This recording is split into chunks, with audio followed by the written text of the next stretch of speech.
عزیز دوستو، بزرگ اور بھائیوں، اللہ تعالیٰ نے قرآن مجید میں ارشاد فرمایا کہ وَبَشِّرِ الَّذِينَ آمَنُوا وَعَمِلُوا الصَّالِحَاتِ، اے محبوب علیہ السلام خوشخبری دے دیں ان لوگوں کو جو ایمان لائے اور جنہوں نے نیک اعمال کیے، اَنَّ لَهُمْ جَنَّاتٍ تَجْرِي مِن تَحْتِهَا الْأَنْهَارُ،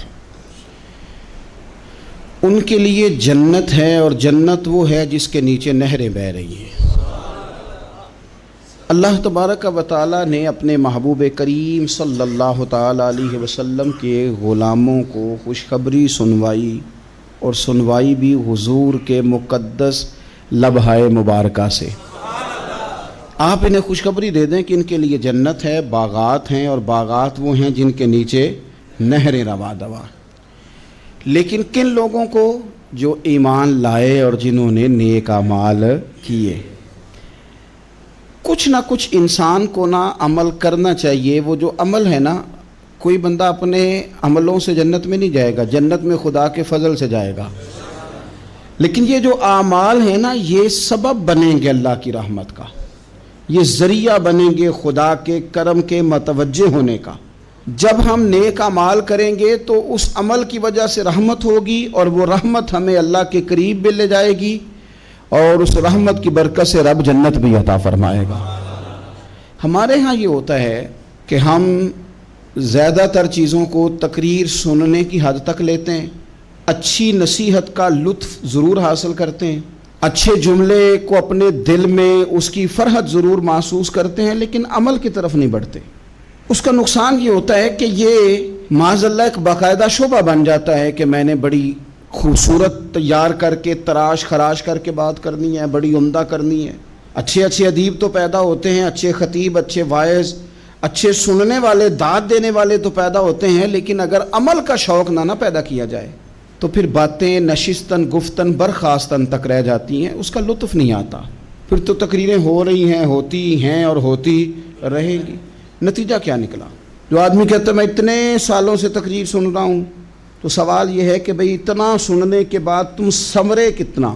سننے کا ایک ہی مقصد زندگی میں آپ سمجھ لیں کہ سننے کا مطلب سنورنا ہے، اور اگر آپ نے خیر کی بات سنی اور آپ سنورے ہی نہیں، میں آپ کو دعوت فکر دیتا ہوں۔ نبی پاک صلی اللہ تعالیٰ علیہ وسلم نے ارشاد فرمایا، ایک عورت تھی، طوائف تھی، ساری زندگی اس کی گناہوں میں گزری معاذ اللہ۔ پھر وہ ایک کنویں کے پاس سے گزر رہی تھی، ایک پیاسا کتا اس نے وہاں پیاس سے تڑپتے سسکتے دیکھا، اور پھر اس نے اپنے جوتے کو لٹکا کر اپنے دوپٹے کی مدد سے یا جیسے اس سے ممکن ہو سکا اس نے پانی نکالا، کتے کو پلایا، اللہ نے اس کی بخشش فرما دی۔ آپ ماشاءاللہ ہزاروں میں لوگ ہیں، آپ نے بڑی جلدی مجھے یہ بتانا ہے، یہ حدیث آپ نے پہلے بھی سنی ہوئی ہے نا؟ میرا خیال ہے کوئی بندہ نہیں رہا جس نے نہ سنی ہو۔ سنی ہوئی ہے نا ہم نے الحمدللہ۔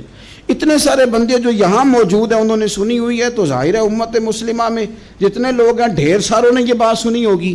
لیکن میرا سوال یہ ہے، میں سڑکوں پہ روڈوں پہ سفر کرتا ہوں، ہم نے یہ حدیث درجنوں بار سنی کہ طوائف نے کتے کو پانی پلایا تو اس کی بخشش ہو گئی، لیکن حال یہ ہے کہ سڑک پر کسی گاڑی سے ٹکرا کر اگر کوئی کتا مر جاتا ہے، اب مر ہی گیا ہے، گاڑی والا، موٹر سائیکل والا، پجارو والا، بس والا کوئی اتنی جرت نہیں کرتا کہ لکڑی کے ساتھ، رسی کے ساتھ ہی پکڑ کے اسے سائیڈ پہ کر دے۔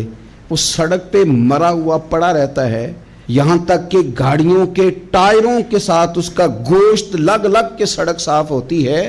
اس محبوب کے ماننے والے جس محبوب نے بتایا کہ طوائف نے پانی پلایا تھا، اور ہمیں سمجھ بھی آ گئی اور حدیث پڑھ بھی لی اور سن بھی لی، پھر اس ملک کی جو مسلمانوں کا ملک ہے اس کی سڑکوں پر مرے ہوئے کتوں کو اٹھائے بھی کوئی نہ، اور زخمی کتا زخمی ہو ہی گیا ہے، اب اسے سڑک سے سائیڈ پہ ہی کر دیا جائے کم از کم، تاکہ اس کی اگر جان باقی ہے تو بچ جائے۔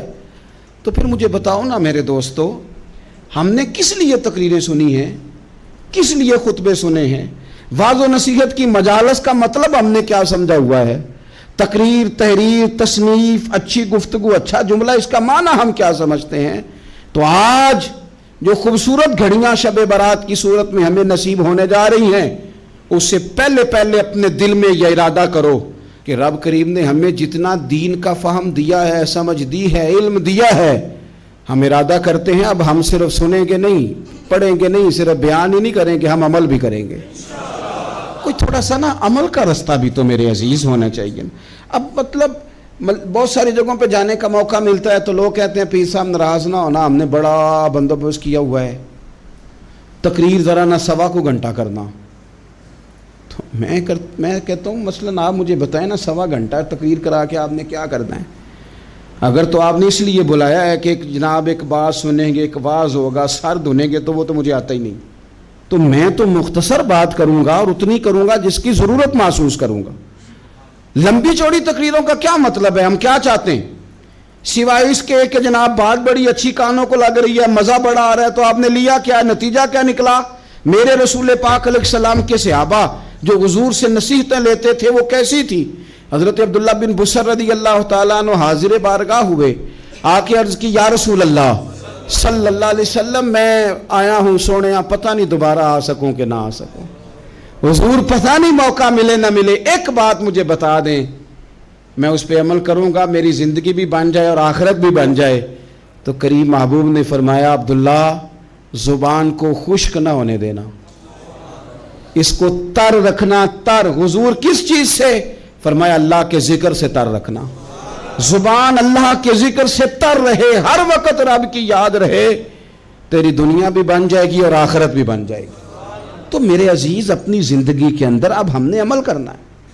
او جناب کمال پھر یہ ہے کہ جب واعظ سننے کا شوق بڑھ جاتا ہے، تقریر سننے کا شوق بڑھ جاتا ہے، سننے سنانے کا خالی مزاج ہو جاتا ہے، پھر بندہ ڈھونڈتا پھرتا ہے کہ نئی سے نئی چیز کہاں ملتی، انوکھی سے انوکھی چیز کہاں ملتی، انفرادی سے انفرادی بات۔